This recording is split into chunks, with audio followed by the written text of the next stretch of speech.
Simple wound care. Proper wound care is required for appropriate healing, and this will result in an intact skin layer. Intact skin is the body's first line of defense against invasion from infectious microorganisms.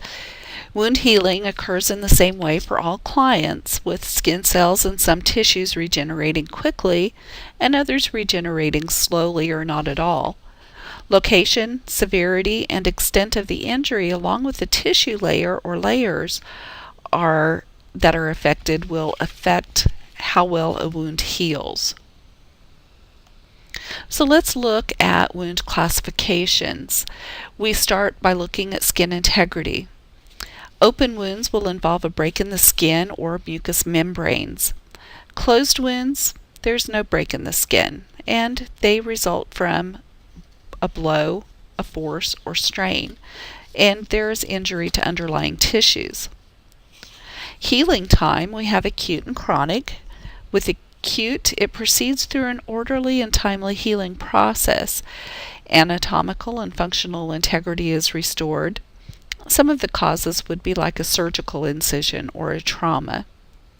Chronic fails to proceed through an orderly and timely process, and it may or may not restore anatomical appearance and or functional ability. Compromised circulation, chronic inflammation, and repetitive injury to tissue are some of the causes.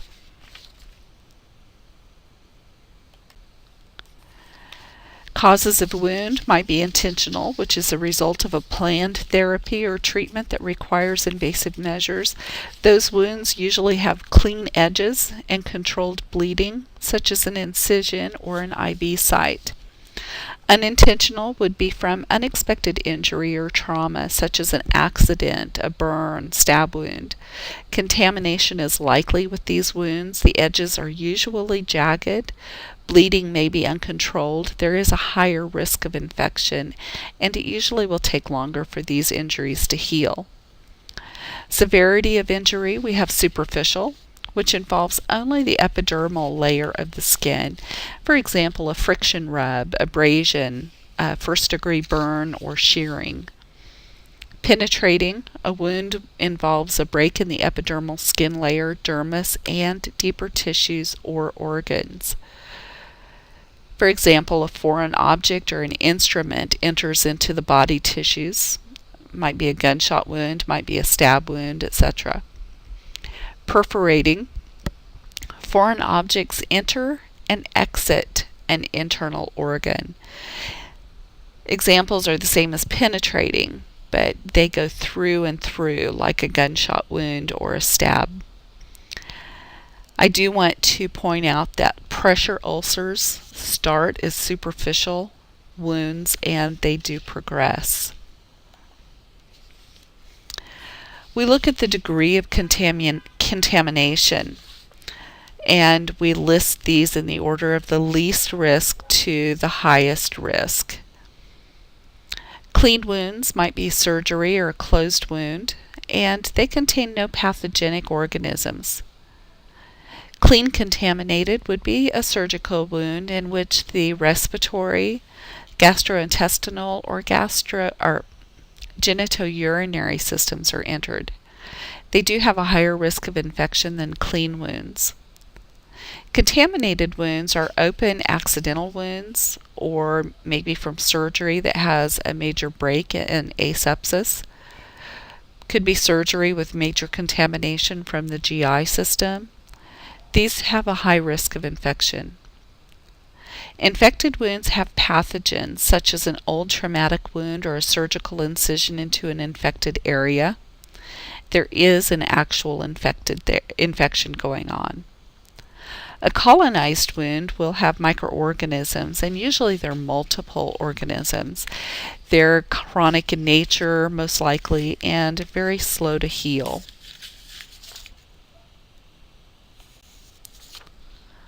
General principles of tissue healing. Healing occurs normally without assistance, and we can help support the process.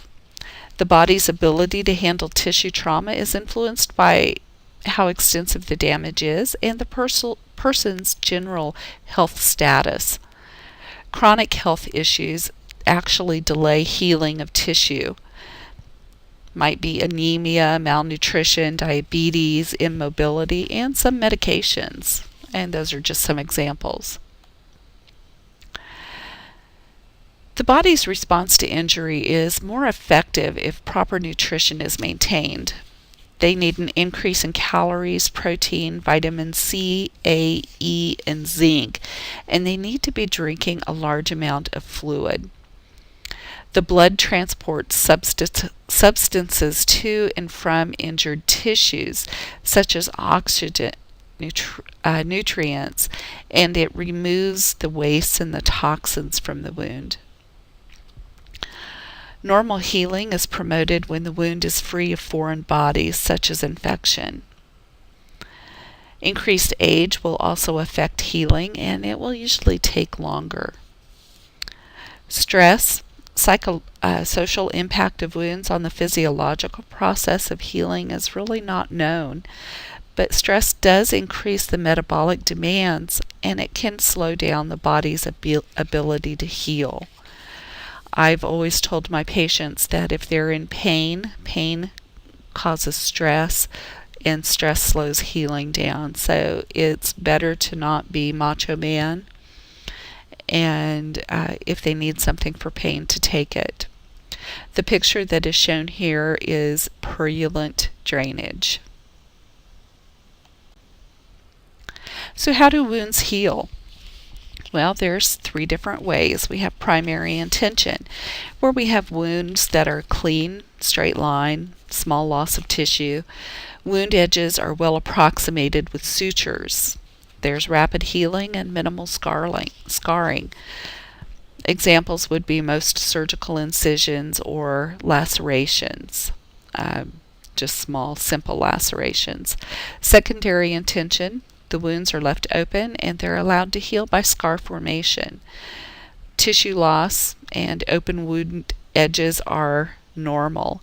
In the picture on your slide, this is a picture of secondary intention.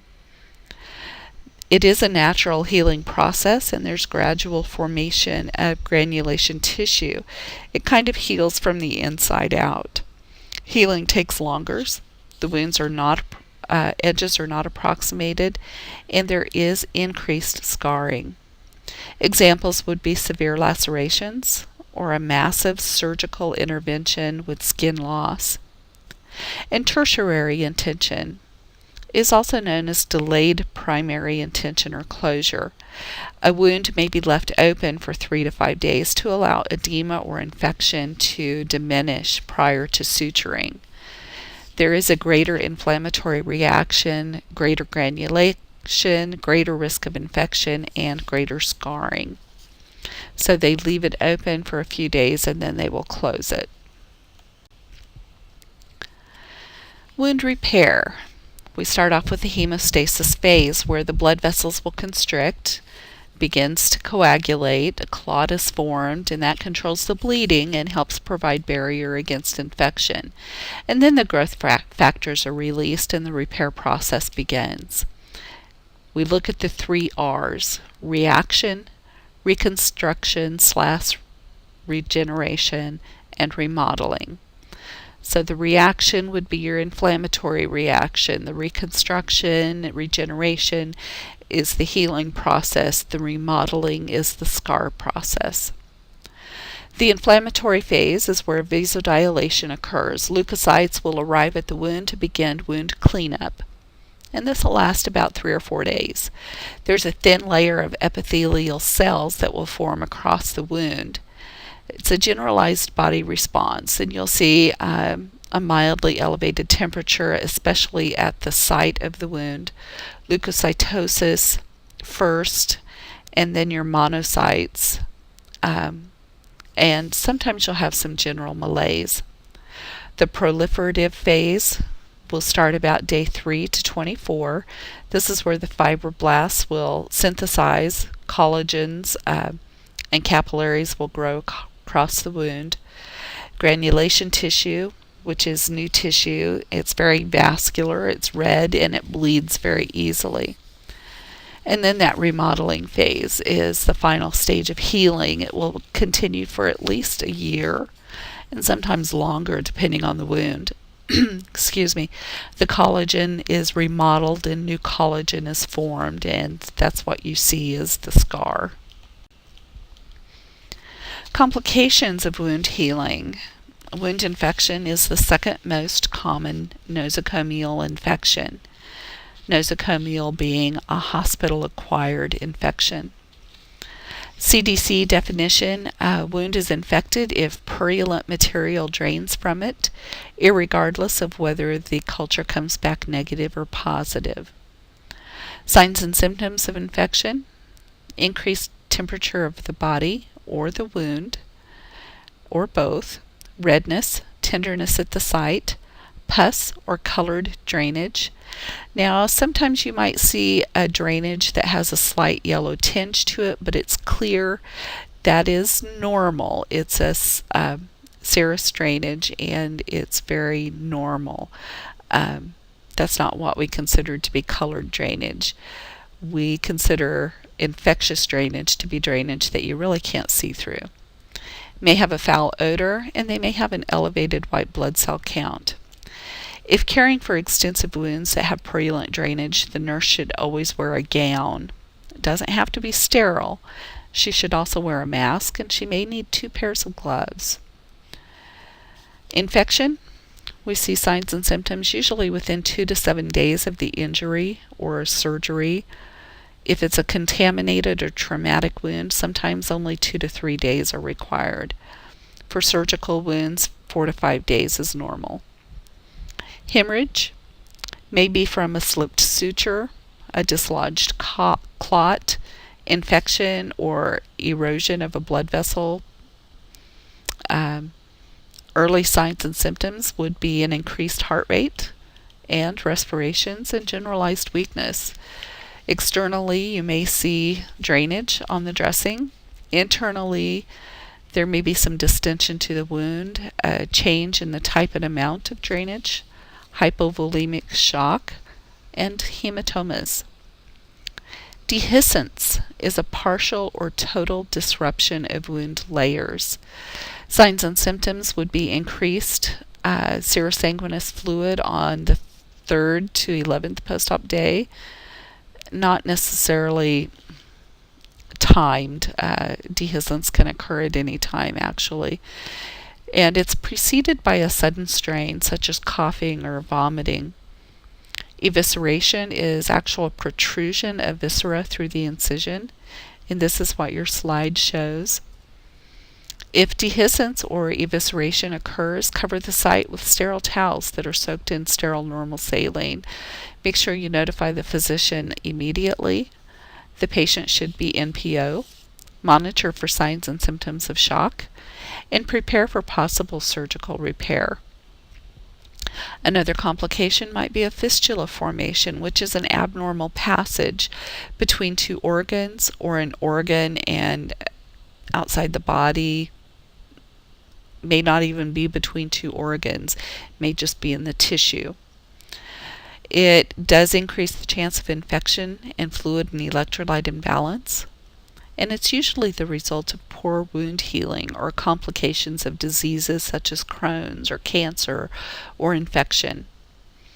Abscess is a self-contained pocket of infection, fluid, or blood. So how do you assess the wound? First of all, wound assessment cannot be delegated to a CNA.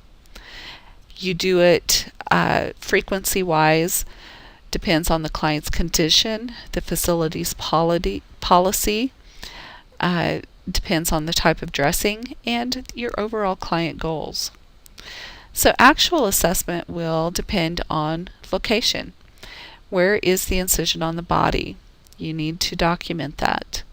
What type of wound is it?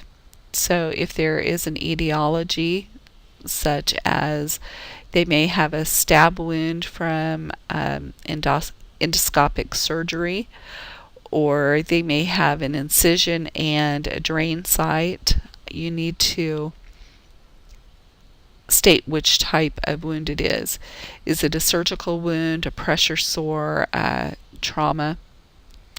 The extent of the tissue involved when you're assessing it. Is it full thickness, which involves the dermis and epidermis? Partial thickness, which involves the epidermis only? And if it's a pressure ulcer, then you need to use the staging system of the National Pressure Ulcer Advisory Panel. You need to measure the size of the wound, length, width, and depth, and that can be done in millimeters or centimeters, whichever is most appropriate. You need to look at the size and the diameter. Is it regular or irregular? Look at the appearance. Are the wound edges approximated? What's the color of the wound and the area around it? Are there any drains or tubes? If there are, what is the drainage in those drains or tubes? Sutures, are they intact? Signs and symptoms of separation of the wound. The edges are initially slightly red and slightly swollen, which is that inflammatory phase for up to a week following the initial wound. Type and percentage of tissue in the wound base. You need to describe the tissue. So you're looking at the base of the wound. Is it black or brown? That tissue is called eschar, and it's usually a full thickness tissue destruction. That tissue will have to be softened for debridement, and sometimes a sharp debridement is used. Yellow wounds or slough is non-viable tissue. It may also indicate infection. It may be accompanied by purulent drainage. If there is a low infection risk, sometimes moisture retentive dressings are used to enhance debridement, and may also use moist dressings, hydrocolloids or hydrogels or alginates, to help remove some of that slough. Red wounds are granulation tissue. A dressing should maintain a clean, moist environment and minimize damage to that healing tissue. When you're looking at drainage, it's also called exudate, can be estimated by weight. If there's extensive drainage, 1 gram will equal 1 ml drainage. To determine how much drainage, you would weigh a dry dressing and then weigh the wet dressing. Another method is to describe the drainage in the percent of the drainage or percent of the dressing that is saturated. For example, the 4x4 is 75% saturated. You want to assess odor. If the drainage has a pungent or strong odor, an infection is usually suspected. Again, look at the area around the wound, the color, temperature, and integrity of that skin. Drains and tubes can be inserted into or near a wound to collect fluids. It might be sutured in place, but it might not. If it's not, be aware of accidental removal. Your picture on your slide shows a picture of a Jackson Pratt drain. When the little cap off the top is off and air fills it, it looks like a little hand grenade. You compress it, put the cap back on, then release, and as it begins to open up, it will pull drainage out. You also want to assess wound closures, such as sutures, retention sutures, staples, etc. Skin sutures might be black silk, synthetic, metal staples. They might be wire clips. Retention sutures or stay sutures may be used when extra support for the wound is necessary. Most staples are removed in about 7 to 10 days with a doctor's order, and sometimes steri-strips might be applied for additional support. Also assess the wound for swelling and temperature. Again, wound exudate and drainage. We describe the drainage as being serous, which is clear and watery. Sanguinous looks like blood. If it's new sanguinous drainage, you can describe it as being bright red. If it's old, it's darker. Serosanguinous is a mixture of serum and blood. And purulent is made up of white blood cells, dead tissue, both dead and alive bacteria. It's usually pretty thick, it may be musty or have a foul odor. When you are obtaining specimens with purulent drainage, you should always try and obtain fresh drainage rather than drainage that has been sitting there for a while. Different types of drains. You may have a Penrose drain, which provides an outlet for drainage through a wound, and it may have a safety pin to prevent slipping back in. Basically, it's a flat, almost looks like a deflated balloon, but it's open on the end. A T-tube is usually used during gallbladder surgery and usually will drain bile. A Jackson Pratt, you saw the picture of that a few moments ago. It decreases dead space by collecting drainage. It has that smaller collection bulb, often used in breast surgery or abdominal surgery.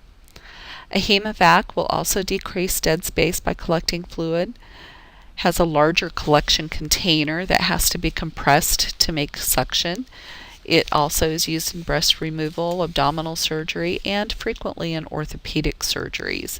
It's spring-loaded and it's cylindrical in shape.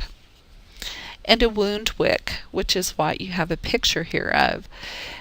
The wick might be made of gauze or iodoform gauze or new gauze, which is just a very thin gauze, narrow gauze, and it allows healing from the base of the wound.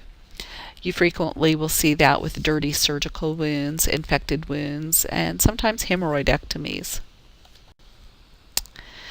How do you clean wounds? Well, you always follow the doctor's orders.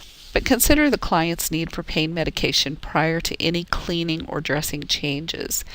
Cleansing will include using an appropriate solution and the use of a mechanical means, maybe to deliver that solution without injuring the wound. If you look here, they're using a syringe to cleanse that wound. Cleansing agents might be normal saline. It does not injure the tissue, and it's often used to clean skin and wounds. Sterile normal saline for contacts works really good if you don't have any other sterile saline. Betadine or hydrogen peroxide. It can be used to clean the skin but should not be used in deep wounds without thoroughly rinsing the wound. Frequent use can actually cause injury to exposed and healthy tissue. There's also a variety of wound cleansing products available commercially, Hibiclens, SureCleanse, etc. Irrigation fluids should flow from clean to dirty.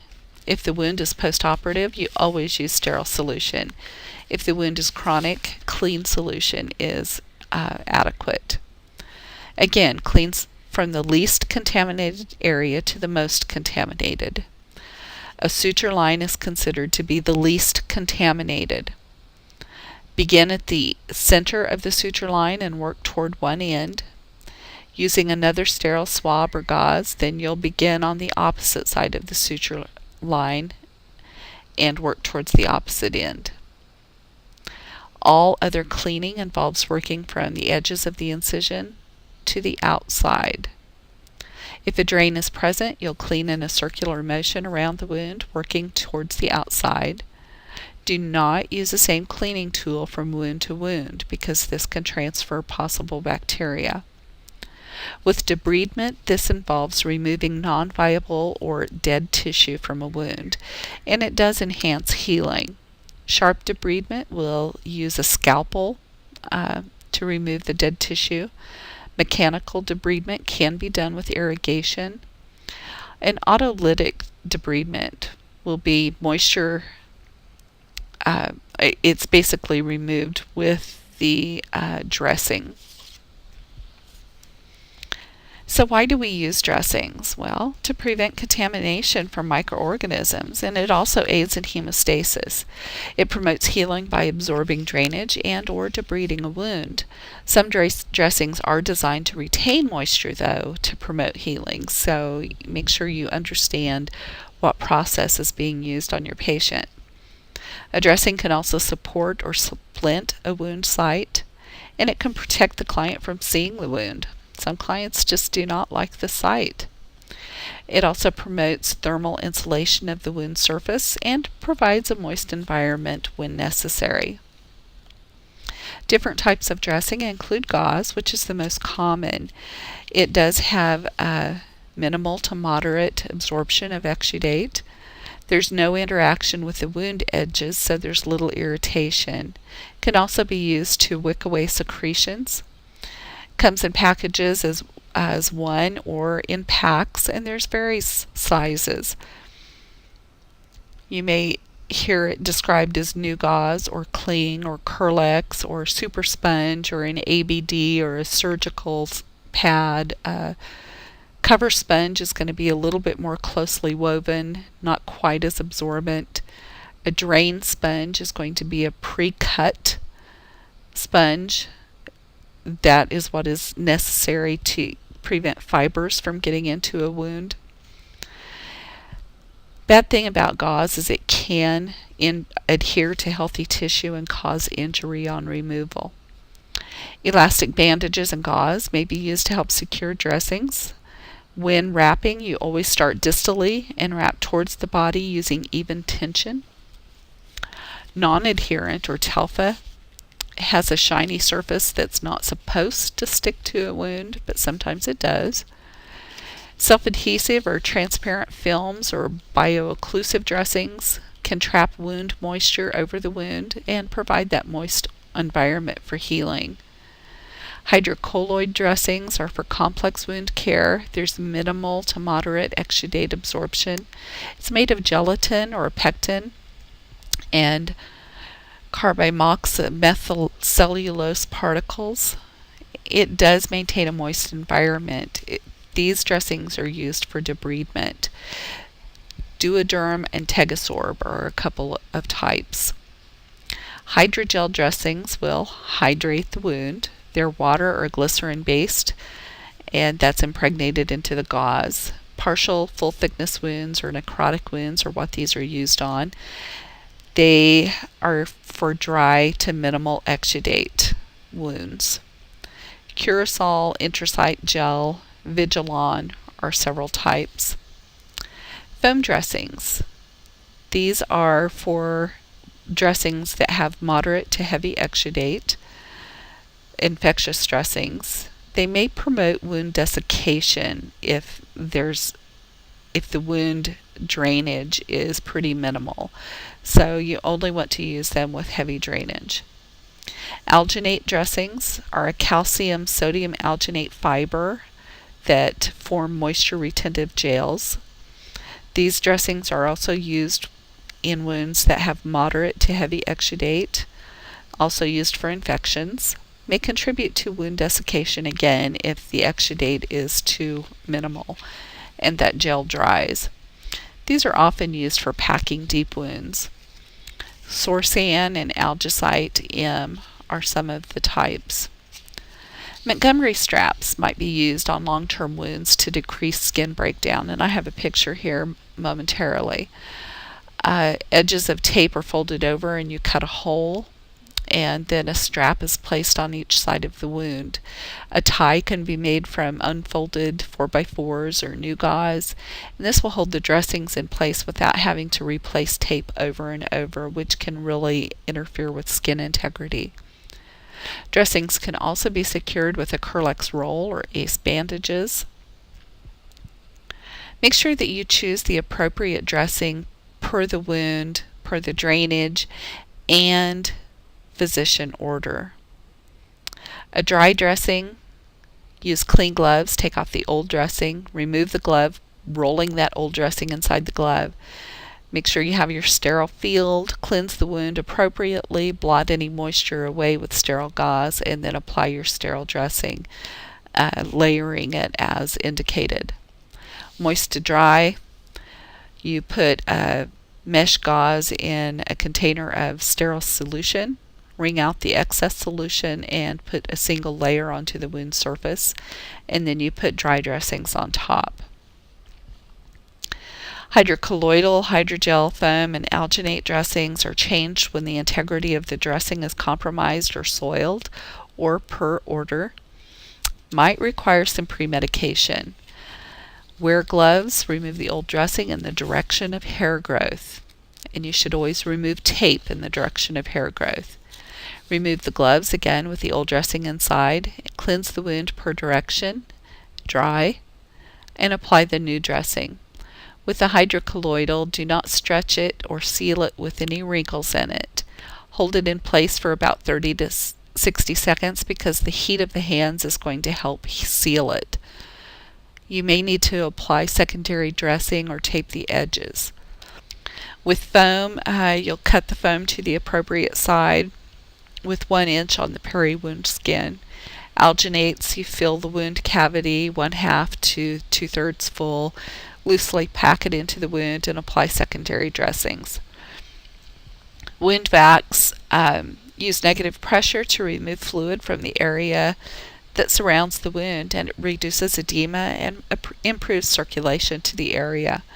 These wound vac dressings are changed about every 2 to 3 days. They have foam dressings that's covered with a transparent dressing, and suction is applied, and then a transparent dressing is applied over the suction device to help seal it. Pressure dressings will control bleeding, but make sure that you do not place it too tightly because you don't want to cut off circulation. So again, administer pain medications as necessary and explain the procedure. Wash your hands, get your supplies, take off the old dressing, Keiko the drainage, assess the wound, clean the wound, apply the new dressing, and wash your hands. When you document your wound assessment, any solutions that the wound was cleansed with, any dressings that were used, and any special securing measures. And how did the client tolerate the procedure?